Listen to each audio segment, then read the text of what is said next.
someone that I would want to call, a human rights activist, a publisher, a political figure, presidential candidate of the ANC, none other than Mr. Sowore, Omoyele Sowore. I want to say good morning to you, sir, and welcome to the Super Breakfast Show. Thank you very much for having me. Good morning to you and good morning to Port Harcourt. It's a pleasure having you right here, and you're one for everyone looks forward to hearing from, especially when you speak truth to the powers that be. But let's start off with the state of the nation before going to the 2027 general elections. A whole lot has been said about the presidency, as it were. Most recently, we read with that report from the FBI saying if they release the reports, as it were, a whole lot of heads will roll. How does that make you feel? And of course, how should Nigerians start, viewing the presidency after such comments? Well, I don't think there's anything to view differently. It doesn't make me feel any different. I've always known that the president of Nigeria has a lot of baggage. In fact, I'm the only person on record who called him by the name that he deserves. And I'm in court over that. They're trying to jail me today because I called him the name that the FBI is refusing to unravel. The fact that the FBI is telling you that they cannot release these records, which have been around since 1993, shows that there's something deeper in terms of the criminality involved with your president at this time. If this was a serious nation, the country would have a panel of inquiry. We will have a diplomatic situation on our hands because we want to know, the inquiry minds want to know what is in that file. Different from what we know that the FBI is hiding. But it's also important for Nigerians to understand that America doesn't care about you. You have to care about yourself. At the end of the day, when the chips are down, America will stand with their puppets in various parts of the world. Yes, that's the part that you must understand. So that's the part. Yes. Let's take a look at some of your recent comments, and of course, let's talk about your comments and of course accountability as it were. You recently argued that politicians seeking power that should be assessed by previous records. In some cases, we should even apologize to Nigeria rather than seeking more opportunities to serve. One of which is the fact that you criticized the man Peter Obi's performance as Anambra State Governor. So we look at it and say, okay, since we are looking at passing, the incumbent power, as it were, should we be looking at a coalition rather than bickering and of course trench. No, it's not about trench. You have the destiny of 200 million people at stake. And you have people who have stepped forward and said, we want to lead this country. And the event you're referring to was yesterday, as a matter of fact, at the Nigerian convention or conference of the Nigerian Bar Association. And I was sitting next to Amechi, who was a former governor here at Rivers State, and he was speaker, former governor, he was minister for 8 years. And Peter Obi was there, and there was another very great fellow who was also on the panel with us, the SDP presidential candidate, Adewale Adebayo.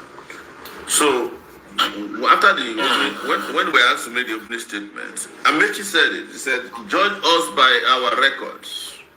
That was his opening statement. And when the microphone came back to me, I started reeling out. So you were just mentioning Peter Obi. I took on Amechi first. And then, I reeled out the records of Amechi, and I mentioned the railway line to nowhere, the monorail that is, has become a museum in Port Harcourt today. I talked about Peter Obi running a state because he was talking about medical issues and progress. And I said to him, "What are you talking about? You ran a state for 8 years in which doctors, out of 8 years, doctors went on strike for 1 year and 1 month. And you are here talking about Bangladesh. You're talking about Anambra is just a few hours drive from here. So I was judging them based on their records. So I'm not trying to paper over cracks. I don't play games with my words when I'm dealing with Nigerian leaders because the situation of Nigeria is so dire that anybody has contributed to it, if it was a family, people who did this to the family will be ostracized. That's why I was asking them. They should be apologized. They should not run for office at all. We should not have them go near public office because they have been tested and they have failed. I am not going to also pretend that I will join a coalition with people who are not opposed to bad policies. One of the very interesting debate yesterday was about the fuel subsidy. All of them supported the removal of fuel subsidy. They have been removing subsidies since I entered the university, that I know, even before then. They supported it. Amici was there yesterday saying that they have changed their mind. And I was telling him, I said, you are 10 years late when it comes to manifestos about subsidy. We have warned you people that your policy on subsidy will destroy the country. Look at what he has done. And if you are changing your mind, it is not because you believe that, it is because the political gimmick. So I'm not going to be part of a coalition of people who are already in a coalition that destroyed the country. The coalition we wanted is where we are today, the coalition of the oppressed. We are with the oppressed. And we believe that the oppressed people in this country, the disenfranchised, the poverty-stricken, those who have been driven into multidimensional poverty, are larger in number than these politicians who are living large on our resources. So what would you be doing differently? Because you still want to be, in on their side as regards, bringing back or even removing subsidy. Would you be designing the policy, retain it, or probably, just bring it back as some persons have proposed? No, there was no need to remove subsidy in the first place. Every time they are spoken about subsidy, go and check the arguments. The arguments are always very puerile. But even if you look at the ones that might sound genuine, they will tell you that subsidy is not bad, but the corruption in subsidy is the problem. So am I the one perpetrating the corruption? Is it the masses that are perpetrating the corruption? Is those people in power? So they have admitted that they are corrupt and they are stealing your subsidy. I am saying that since all of us have agreed that subsidy is not a bad thing because we have too many poor people, we have an economic system to cater for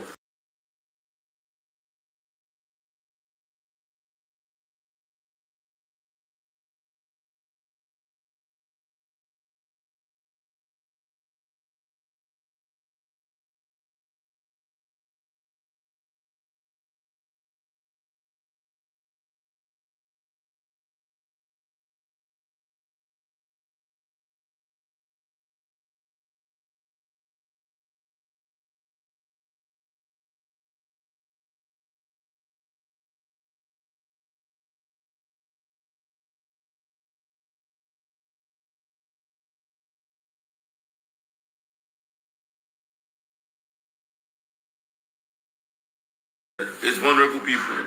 America subsidizes farmers. But in Nigeria, the question is, who are we subsidizing? We are subsidizing the rich. All the governors in Nigeria today will tell you one thing. They have one thing in agreement. They love Tinubu. It's not that they like his policies or his politics, but they like the fact that he's putting money into their pockets. And they are richer than they've ever been. If Tinubu goes anywhere, they will all go there and be with him. All of them are already in his party. It's not in the interest of the masses. It's not because Tinubu has done anything exceptional. And, in fact, it's the opposite. But the fact that he took the subsidy that is helping the poor and he moved it their way, and they are doing whatever they want with it, he is their Lord and Savior. And this is what I'm saying that I'm opposed to, and we should not pretend that we don't need to support people who are poor. We've tried it. We've removed subsidy. Everybody's been saying forever that if we remove subsidy, people are going to live better. We're going to construct roads. You remove subsidy, you are giving loans to students. We are poorer than we've ever been. You remove subsidy, there is heavy duty inflation because cost of living has skyrocketed. You remove subsidy, your naira went from 400 naira to 1,400. You know, these are monetary policies that were directly affected by your subsidy removal. So even by their own economic indices, subsidy removal has ruined the economy completely. The day they removed subsidy, Nigeria tanked. Nigeria went down into the toilet. Nigerians started suffering. You and I know that because it hits our bottom line, it hits our pocket. Our families are crying over our shoulders, you know, asking for help. Everybody, you know, you remove subsidy, and now we have black tax. You know what black tax is? Every relative thinks that the person who has a little in their family owes them their life. So, no, you can't blame them. Things are really, really hard for people. Hard. Everyone on the show during the review got some calls, and a lot of persons were asking that, you know, perhaps even in as much as the president has done his bid by, you know, removing subsidy, and you have also, you know, said it here that the governors are even more have more monies, you know, to spend, local government and the rest, and you always direct the masses to go and hold our governors accountable. I don't know your opinion. You know, these persons are under immunity, you know, and if there is anybody to actually probably hold the governors who you have given so much money to, it is the president. I don't know how you feel about that. You see, you cannot ask the public to hold government accountable when you have tied their hands behind their back. If you go to the US, every day there's protest somewhere on the corner of the streets in New York, where I live, where I work for a long time. Yeah, the UN, but in front of the UN there's a garden designed for protest. There's people protest in front of the White House. Why? Because when they call for protest, they can drive their car down to the place and fill their tank and gas. But you already removed subsidy. You have pulled these people in poverty. They are hungry. They can't even think. You are now asking them to go and hold governors responsible. But the governors that you want to hold responsible have immunity. You're right. Even if law enforcement wants to hold governor, if a governor is caught killing somebody in Nigeria on the streets of Port Harcourt, there's nothing law enforcement can do. In fact, they will be in his convoy. He will do it, and they will escort him back to his bunker, because that immunity is like a bunker for governors. It gives them whatever latitude they need to do whatever they want. But beyond that, if you criticize the governor today, what do you think happens? The police will come and arrest you and charge you for cybercrime. You know, so everything is arrowed against the poor person. It is not the job of, you know, it is our job to hold our leaders responsible. But you're doing a good job. You're doing a good job. Yes, what I'm struggling to tell you is that job can be made easier if you are transparent, if you think about the poor. Apart from the subsidies that are being transferred to the pockets of governors, and the governors are stealing it, by the way, recklessly. The rich people in this country are already getting waivers at the airport. You know how much it costs them announce as the waivers. If they cancel waivers today, which doesn't apply to you and me, I don't know, maybe you're on their waivers list, I don't know. If they cancel waivers today, Nigeria will be adding over 4 to 5 trillion naira to the national revenue. And where did the waivers go? Is this same governors, their friends, and the political elites, their cronies. So everywhere you go, the truth is that it is the Nigerian rich people that are being subsidized. They are the ones getting subsidy, not the poor. And this was not the picture painted on the canvas before, you know, all these policies were made. But let's leave that. Still on the state of the nation, Mr. Sowore, let's get your thoughts, you know, your position on state police.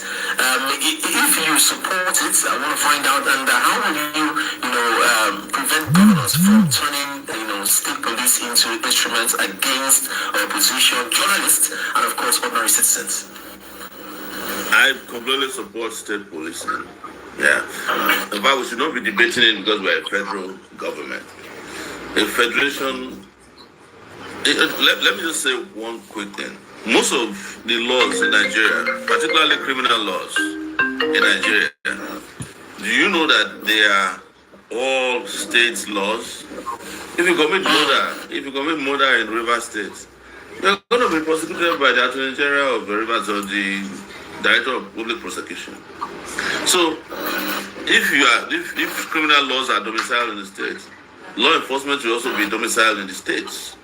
But one of my proposition is that if we are creating state police in Nigeria today, we must take away from governors security votes and put it in a central escrow account. So that security votes that go to governors should be in a central account. We will use that money to be paying the policemen, because there's nothing more dangerous than having people armed who are not well remunerated. We're already suffering from the federal police. That's number one. Second, training must be standardized. There must be a standard training process for everybody who's going to carry arms, especially assault weapons. And I've discussed remuneration, and there should be regulations. When I mean regulations, that the federal police now should have the ability to take over any state police that has gone rogue. That is why everybody is afraid of state police, that governors will use it to harm their political opponents. Yes, governors are doing that now, even with federal police. Any governor that has a good police commission, when I say good, I mean a police commission that agrees with him, can do whatever they assassinate people. Besides in Anambra, where governors use a police assisted the governor to kill a lawyer and his wife. So all these things are well known to us. The fear is that we are not matured to have police at every level. But the truth is that we already do. We just don't call them state police. I come from Ondo State. What is Amotekun? The state police. What is Anambra's Aguna Chamber? The state police. What are the vigilantes? Everybody, everywhere you go to in the southeast, there are township vigilantes everywhere you go. This River State, everybody have them. Those people are policemen too, but we just don't call them police because they are not centrally trained, and some of them do not carry the assault grade weapons that policemen carry in other places. But they do police work. They take people to court. Even the chamber take people to court. Even some of them are foolish, like arresting somebody who is a herbalist. And you take him to court. And you ask him to come and show to you that he should show to you that he has spiritual powers by disappearing from the prison. No, you don't do that. Religion, you should not police religion, because you cannot go attend what was it called? A crusade organized by a pastor that came from Abuja, who claimed that he healed 500 cripples, crushes, and you are not arresting him, and it's not true. He didn't heal anybody. You just arrange this thing, and then you are arresting a herbalist who is practicing traditional, it's our own traditional medical system. If there are criminalities attached to it, of course, you can handle it differently, but it should not be because you disagree with their religion. So, but that's aside. We're discussing state police. So, I also even support for every town to have of activities that they engage in. Maybe at the town level, we focus on intelligence gathering, we focus on